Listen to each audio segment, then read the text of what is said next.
Hi, and welcome to Aesthetica Magazine, a TV series on the latest in aesthetic medicine and the latest in spa treatments. Today, we're fortunate to have Dr. Barry Resnik, a prominent dermatologist from Miami, who's taken time from his busy schedule to be with us. Welcome, Dr. Resnik. Thank you. Good morning. Thank you for being here with us today. Dr. Resnik is a cosmetic dermatologist. He does hair transplants, skin laser treatments, spider veins, face peels. You run the gamut. You have a very busy practice and cover a lot of cosmetic as well as regular dermatologic care. Is that correct? Yeah, I like to say that we do adult cosmetic and pediatric. Okay. And you are an assistant clinical professor of dermatology at the University of Miami School of Medicine. You've been past secretary, treasurer of the Florida Society of Dermatology and Dermatologic Surgery, and I understand you've been past president of the Miami Dermatologic Society. I have. And you trained, where did you train in dermatology? I trained at the University of Miami at Jackson. Oh, nice place. I went to medical school there. Today we're going to talk about Botox and silicone. These are treatments that dermatologists and other cosmetic practitioners use to deal with wrinkles. And Dr. Resnik, the first question I'm going to ask you is, what exactly is Botox? We're hearing a lot about it from Oprah to late-night TV. Tell us a little bit about it. Botox is the trade name for botulinum toxin A. Botulinum toxin A, when injected into muscles, relaxes them in a temporary fashion. It was originally characterized by an ophthalmologist, and the ophthalmologist assistant, an ophthalmology resident, was married to a dermatologist, and when they injected it into the muscles around an eye to stop the eye from moving from muscle spasm, they found that the skin lines relaxed in the areas where the botulinum toxin was injected. And the rest is history. So it sort of paralyzed the muscle? It does so in a temporary manner. It's injected into the skin. It doesn't go into the body. It's very effective, lasts about 2 to 5 months. And how safe is it? Well, we all know that botulinum toxin is what causes botulism or food poisoning, but we're using micro amounts. We're using on the order of a unit, and when we talk about units, someone may get 60 units in a treatment, not nearly enough to even be picked up in the bloodstream after it's injected, and yet strong enough to paralyze the small muscles that we use in the face. So your body will metabolize it, break it down, and so you need to be re-injected or retreated, if you will? Right. And how often should that be done? Everybody's different. But what I typically say to patients is I say you should expect to do it 4 times in the first year, which translates to about a 3-month duration. It depends on the bulk of your muscles. When we talk about muscles, we think about chest muscles and arm muscles, biceps and triceps, but some people have very large muscles on their faces. They use them a lot. They frown and they raise their eyes, and that action constantly over time will degrade the Botox. And it's interesting. What happens is the molecule grabs over the receptor for the nervous impulse that makes a muscle move. And over time, that cap gets broken down by the constant bombardment of muscle and nerve impulses until it breaks away. So that's why people have a different duration of time. And does the body ever develop any defenses against it, or an autoimmune response to keep it from working? Certainly, if you get injected with massive amounts of Botox, or if you've had an episode of food poisoning as a child, you can have antibodies to it. This is about the only situation where you're going to have someone not respond to Botox treatment. It's not a common thing for us to test for antibodies to botulinum. And in common and regular, well-used manner, you're not going to have a problem with it. And what can an individual expect from a cosmetic treatment? And we have some images that we can go to. Right. Let's take a look at our first image. Here you have a young woman whose age I can't tell you because she'll kill me.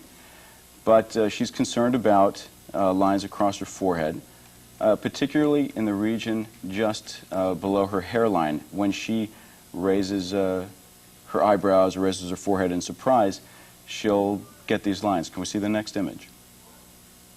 Here we are. She's actively moving these muscles. You can see those lines being formed. She's had previous injections of Botox between the eyes. That's called the glabellar complex, and that is the area where most people see frowning areas. But people use different parts of their face in a different manner. She was very much concerned about these lines above, just under her hairline, and we'll see the third image. Here she is directly after we've injected the Botox. And you can see that she's got little blebs or bumps, and that comes from the saline solution that we use to mix the Botox protein in. The Botox protein comes as a dried powder. We mix it, inject it. These bumps will go away by the time she gets out to the car. Now we'll see the fourth image. And here she is desperately trying to raise those lines. You can see that she has complete immobility of the area where she was concerned. So that's basically what you can expect with a Botox treatment. So that's in the forehead, and you can use that in other parts of the body? It has been used in many parts of the body, and not just for cosmetic rejuvenation. We're going to be talking about injections into the neck, but it has been used injections around the lips, injections into the corners of the mouth to try to raise these areas up. It's also been used for spastic or contracting muscles in orthopedics, especially in pediatrics, where you have children with cerebral palsy, where they inject the Botox in bulk into muscle and it relaxes contractures. It's been used to help sweating in the palms, underarms, and soles in a condition called hyperhidrosis. It is a very versatile medicine. And do you have any slides of the neck? Yes, I'd like to show you that. Here we have an image. There's a band of muscle and fibrous tissue called the platysma, and when you grit your teeth and make a big smile, you'll feel that band bump up, and there are distinct bands of muscle. You can see on the right-hand side of this picture, there's this woman making a face to show me the muscle bands that we're going to inject, and what we've done is we've injected Botox into areas along those bands of muscle which we grasp between the tips of our fingers. We'll see the second picture. Here she is now after injection. This is about 3 weeks post-injection. You can see she's trying to make that grimace, that move to raise the platysmal bands, and you can see that they are now disappeared. What this does is gives us a modest neck lift. You can see that there's some change in the angle under the jaw. She's got a smoother appearance. She doesn't have those bands of muscle. And when you relax the bands of muscle on the neck, you get unopposed movement from the muscles in the face. And it basically pulls it up and gives them a little bit of a lift in a non-surgical manner. There's no incisions done, Yeah. no bleeding. That's very nice. Now, will Botox tend to make fine wrinkles or even medium wrinkles disappear over time if you have a prolonged treatments with Botox over the years? The biggest myth that we have to deal with on a daily basis is the fact that Botox will make lines disappear. It won't. What will happen is that over time, if you don't reinforce them, they will become less prominent. It's the same situation where you have a cast on your arm muscles tend to get smaller, they atrophy, and you take the cast off and you build it back up. If you keep that cast on indefinitely in the form of Botox, you will eventually have atrophy of the muscles of the face, and you will have a nice smooth appearance. You know, it's not going to make every line disappear because you will have referred movement. When you smile and you get a big smile, you get these cheeks moving, you'll see movement in areas that are frozen with the Botox. But when you put your fingers here, you won't feel the movement. It's like touching a set of curtains. You'll touch the curtains on one side. The curtain over here will sway gently from referred movement, but it's not going to reinforce the pleat. Mm-hmm. How about facial expressions like, you know, surprise or joy or smiling? To what extent will Botox affect facial expressions?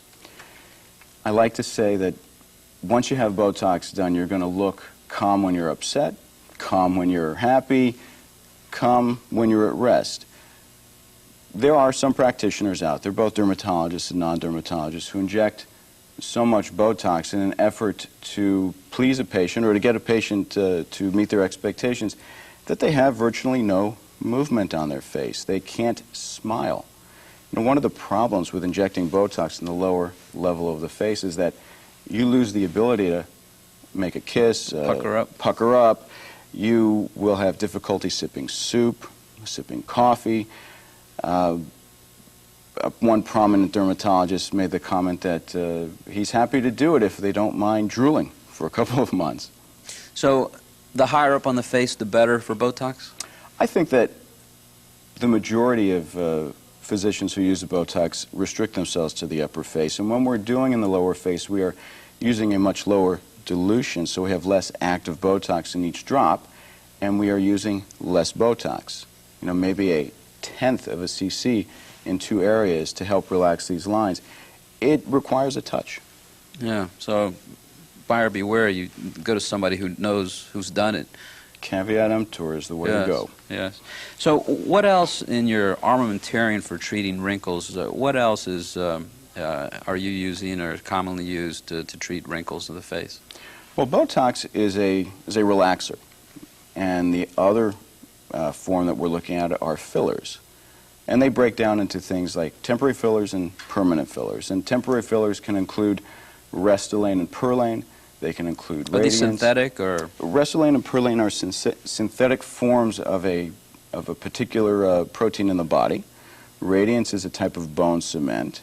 We have collagen, both human-derived and bovine-derived, or from cow skin, which has been very popular. What we're going to talk about today is silicone, which is a natural... Silicone? Silicone is the generic term. It's actually something called polydimethylsiloxane. Much easier to say silicone. Absolutely. The brand name is Silicon. It is an FDA-approved material for the treatment of retinal detachment in ophthalmology, and we're using it as an off-label use. And how safe is silicone? Silicone is inert, doesn't support bacterial or viral growth, and when done in the fashion called microdroplet technique, it's about as safe as you can get. Of course, there are always side effects and complications that you have to consider. When we do consultations, I always talk about the risks, the benefits, and the alternatives of anything we do. The risks with silicone are bumpiness under the skin, granuloma formation where you get redness or even open sores, migration, which is something that some people are concerned about, is not something that happens when it's done in microdroplet form. When done properly. When done properly. You know, the body responds to silicone in the same manner that it might respond to a splinter. It sees it as something that shouldn't be there and wraps collagen and fibrous tissue around it. It's like seeding an oyster with a grain of sand. You're getting a pearl of collagen in each place where you're putting the silicone. And where would you choose to use silicone in treating patients with wrinkles? Most of the time we're talking about facial use. We're talking about lines between the nose and the mouth. They're called melolabial folds. You're talking about the marionette lines. It's not as appropriate, especially in the form that we're able to use, for areas on the sides of the eyes and under the eyes. It is too thick a material.